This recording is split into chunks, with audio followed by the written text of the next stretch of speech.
Hello, everybody. I am the Complex Man and bringing you a brand new episode. As promised, today we are touching base on the 2016 Uncle Buck series adaptation starring Mike Epps. You might know him from his roles in the Friday sequels, the second and the third one. He was also in Resident Evil Apocalypse, and he had a role in the Hangover movie as well. Um, his co-stars, which are under the same names as the John Candy original film, Tia, who this time is um, a lot younger than her film adaptation, and visibly more educated. Miles, who is significantly older than Macaulay Culkin's character, and Maisie, who is about the same age. The parents are also obviously there. They have a bigger role because how can you leave them out of a series? Their names are Will and Alexis. They don't play too big of a big part, just because they aren't directly using the same names from the original. So I'm not really going to touch base on them too much, but they're not really in the series all that much either. Um, as I stated, this show did debut in 2016, um, and the episodes are 20 minutes long, and it lasted one season with only 8 episodes. So, having said that, let's just dive right in to the series that nobody knew they didn't want. So, the pilot episode is loosely based off the film, showing off iconic movie scenes like Buck helping Tia out of a destructive relationship. This time, instead of his signature power drill scene, he goes for a chainsaw, which feels a little bit more of like a Medea esque move rather than a Buck move.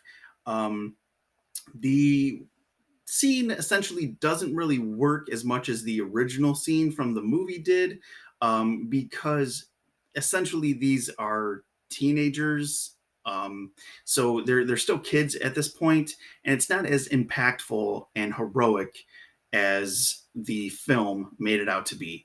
um, Buck still has his iconic car, which backfires often, and they even use the giant pancake moment at the end of the episode.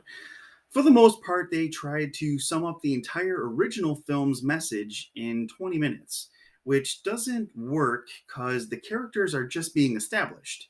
So when the life lessons happen, normally in the movie, um, and everyone is making peace, you're kind of left confused because nothing really impactful has happened in those 20 minutes.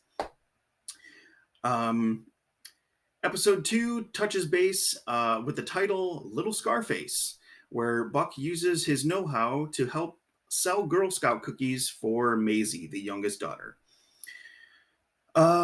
Episode 3. In this episode, that is called Ride Along, Buck and the mother, Alexis, spend the day together running errands. We see Buck tackle another familiar scene from the original film where he is confronting a principal. But instead of standing his ground and putting the principal in her place, um, like in the original, he seduces her instead and uses his suave demeanor to get out of trouble, by basically wooing her. Um, then we go to episode 5, that is called the Going to Jail Party, where Miles is in trouble and Buck wants to throw him a party before he gets in trouble and gets grounded. Um, Buck is shown, unfortunately, as a bad influence on the kids by throwing said party and teaching Miles how to pull pranks on his stick in the mud neighbor, but has a change of heart towards the end and teaches Miles to take responsibility and do what's right. This is the last time we see Buck overexert himself to be the responsible adult figure and teach a meaningful lesson to the kids. In episode 6, entitled I Got This, Buck is trying to be more adult in this episode, but sees it is too much to handle and wants to quit. Um, he is quoted saying, "It's my job to protect you, not to be your friend," which is kind of funny because in my first review, I actually touched base on the element of the movie that definitely shows parental figures that you don't have to be just a stern adult figure for your children. You can also be their friend and have both best of both worlds. So it's pretty funny that they laid it out that way, basically saying that the original message to the original film is not going to be present in this adaptation. Episode 7, it was actually quite funny that they outright acknowledge and joke that people don't want to see a black remake from a classic movie. I thought that was pretty funny that even the series itself and the actors are flat out joking about it.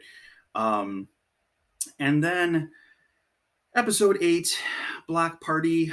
The last episode, this seems more like an episode out of Everybody Hates Chris than having anything to do with an Uncle Buck kind of feeling. Um, if I were to picture Uncle Buck to have a series, I'd expect it to be more like the other ABC sitcoms, because this was an ABC stationed series that were made in the 90s. Series like Full House, Boy Meets World, Step by Step, or even Family Matters, where every episode had something different for Buck to tackle, but he had to adapt to, with some seriousness, comedy, and a life lesson to be learned at the end. In this adaptation that Mike Epps brings to life, Buck is much more out of control and rambunctious than the versions we grew up loving. Buck sleeps around in this version instead of learning how to settle down in the original. He looks at being an uncle as a job. He's not good with money, which was loosely touch base a little bit in the John Candy version, but it wasn't so much projected that it was like a handicap to him. Um, at times, Mike Epps is Uncle Buck is just one of the kids making bad decisions and stupid little screw ups. Um, Nothing like John Candy's version, where he was out of his element, but still had the experiences in his life to know how to come out on top and take charge.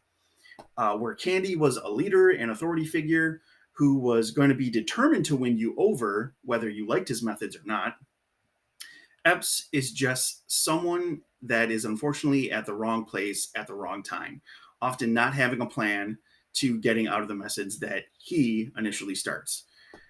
Uh, this show is just making Buck out to be a loose partier who throws caution to the wind, often unable to fix matters on his own.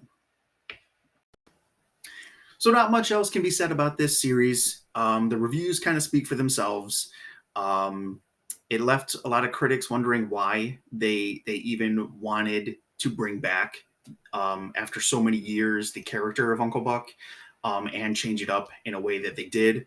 Um, this is just a great example of Hollywood not being able to follow the simple phrase, if it ain't broke, don't fix it. But um, what did you guys think? Do you think that Mike Epps did a fairly okay portrayal of Uncle Buck?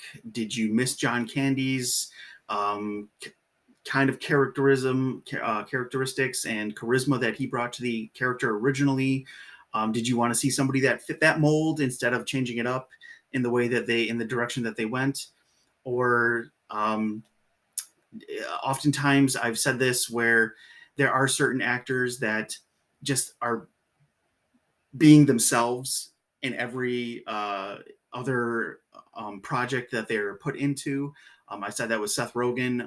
Mike Epps definitely seems to be one of those characters or actors that whatever character he's playing, he is just bringing that same character and same charisma to every other project that he's involved in. So I couldn't see anything different from his take when he was in Friday, or his take when he was in Resident Evil Apocalypse, or when he was in The Hangover. All of those characters just seem the same, and this one just so happened to be Uncle Buck.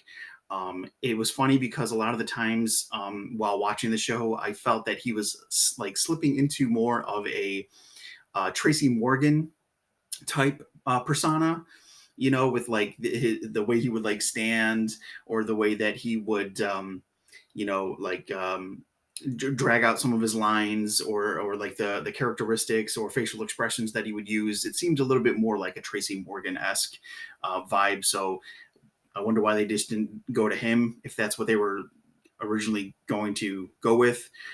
But as I always say, if you feel like watching the show for yourself and making your own opinion on it, then the only place where I was able to watch this was on the Roku channel.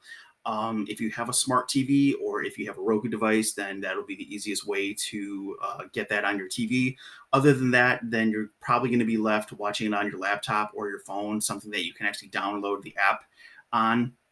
But other than that, that is going to conclude this review and this episode. Let me know what you guys thought. Let me know how you feel about this rendition of a very beloved character from the 80s. So that is going to be it for me today. Do not forget to like and subscribe. Let me know how you feel, and I will see you in the next one. Take care of yourselves. Have a great one.